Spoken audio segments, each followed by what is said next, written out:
These NBA stars went from beloved to hated in the blink of an eye. From first-class flights and champagne showers to getting roasted, trash-talked, and even threatened. But nobody hated these stars as much as the man who betrayed his own country. We'll talk about him later. Let's start strong with my guy, Kevin Durant. Possibly the best pure scorer the league has ever seen. KD was loved in Oklahoma City. He was a quiet and humble guy with supernatural talent. His fans adored him so much that after the devastating 2013 tornado, many would say, at least we've got KD. That's a wild thing to say. You guys are crazy. But in 2016, after the Thunder lost to the Warriors in the conference finals, after being up 3-1, Durant made a decision that would change his career forever. He joined those same Warriors. He sold out to the team that had just set a 73-9 win record. The backlash was instant and brutal. They called him Snake. His former fans burned his jerseys and welcomed him back to OKC with loud cupcake chants.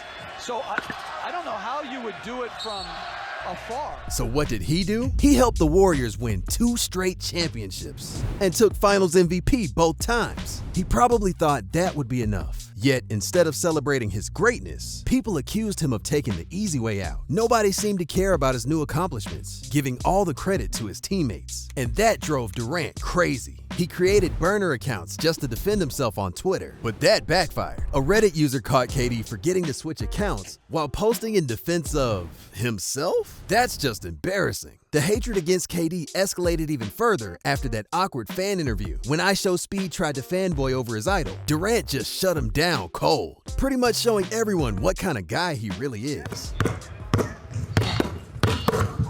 Hold on, redo. You know I got all your, I got all your shoes, like KD 7s, KD 8s, bro. Bro, get off my... Compare yourself to me and you 16, bro. You have no other resource but your hand. So please don't put me in the same, tier as you when it comes to that. You know what I'm saying? It was fun playing with KD, but I lost. I don't think he really liked me, but it was fun. Yeah, I hate this guy. Yet, his downfall doesn't compare to what's coming next. So keep watching. Kyrie Irving began his career as Cleveland's savior after LeBron left.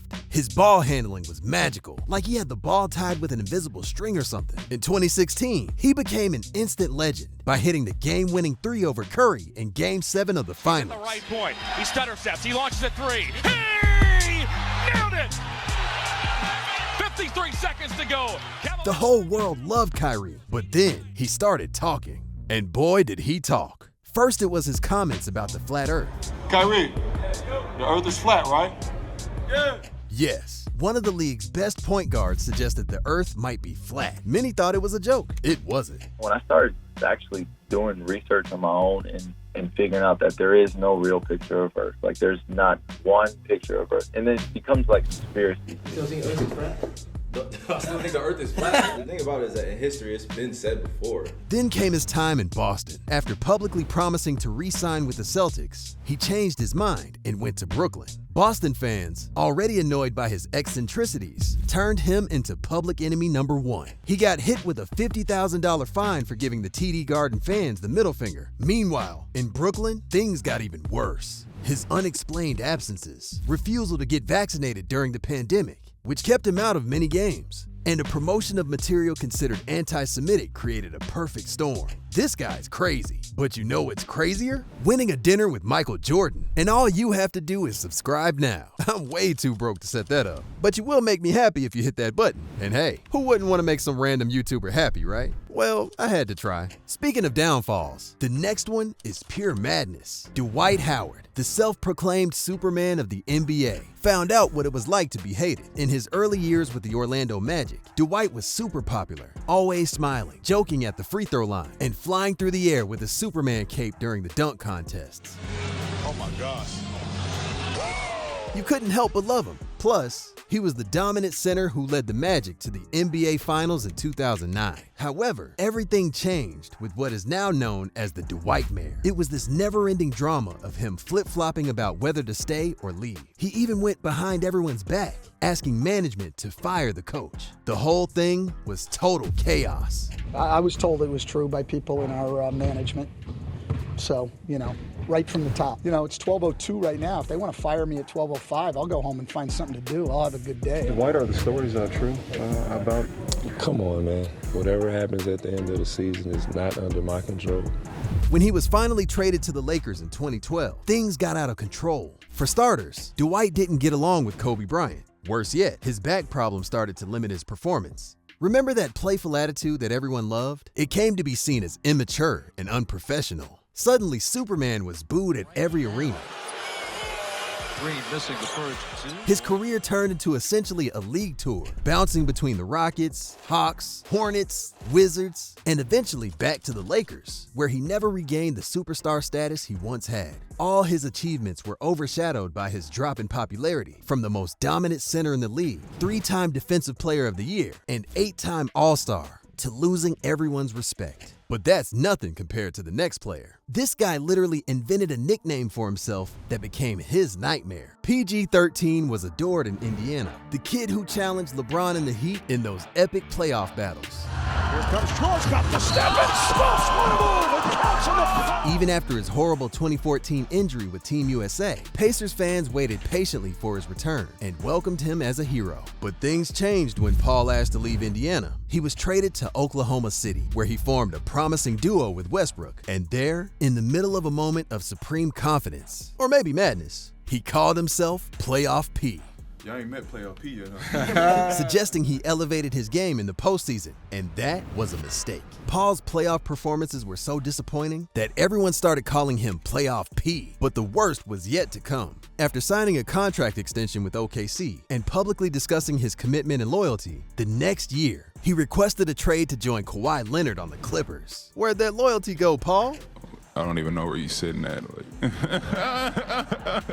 In the 2020 bubble, the Clippers were title favorites. Instead, they suffered a humiliating elimination after leading 3-1 against Denver. PG had such bad performances that a new nickname was born, Pandemic P. Social media was ruthless, and the memes multiplied like a pair of rats who just fell in love. Suddenly, one of the league's best small forwards had become a walking joke. But this doesn't compare to the next secret player. He promised to be the next LeBron and ended up the biggest failure of the decade.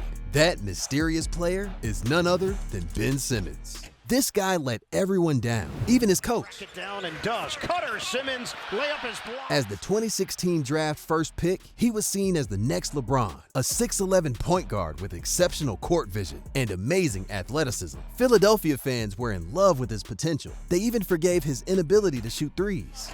Doesn't go. Simmons gets it back, fires it.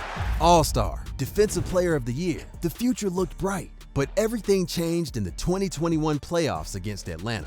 Game 7, decisive moment. Simmons is alone under the basket. Fans held their breath, and instead of dunking, he passed the ball. I swear this scene from Blue Lock captures that moment perfectly. Simmons spent so much time buying into his own hype as the next big thing that he completely forgot to work on his game. And just like that, his confidence completely vanished. One bonehead play like this was all it took to ruin his entire career. After the game, Doc Rivers and Joel Embiid basically threw him under the bus with their comments, so he never overcame the shame. Ben Simmons can still be a point guard for a championship team like the one you guys want to become. Yeah, David, I don't know that question or the answer to that right now. He refused to play the following season, citing mental health issues. He requested a trade and refused to practice. From being the future to being almost forgotten in just a couple of years. However, all these cases pale compared to the next player. He's the reason you made it this far. We're talking about a guy who managed to get himself hated not just by a city, but by an entire country. And the worst part? He brought every bit of it on himself. Vince Carter made Canada fall in love with basketball, a country where hockey had long reigned as the most popular sport. His dunks were so spectacular that he earned the nickname Air Canada. He put the Raptors on the map and made an entire generation of Canadians dream of playing basketball. But then, in the 2004-05 season, something changed. Carter apparently stopped trying, and the Canadian dream simply died. His stats dropped dramatically, from 27.6 points, 5.9 rebounds, and 4.7 assists per game in his last full season with Toronto, to a mediocre 15.9 points when he pushed for a trade. He seemed uninterested in games. Worst of all, some rumors circulated that he was faking injuries to force a trade. The final blow came when, in an interview after being traded to New Jersey, he admitted he wasn't pushing himself as hard as he should. I'll say it again. One of the highest paid athletes in the world wasn't trying hard enough to do his job. Do you think Vince Carter has pushed himself as hard as he should have pushed himself. In years past, no.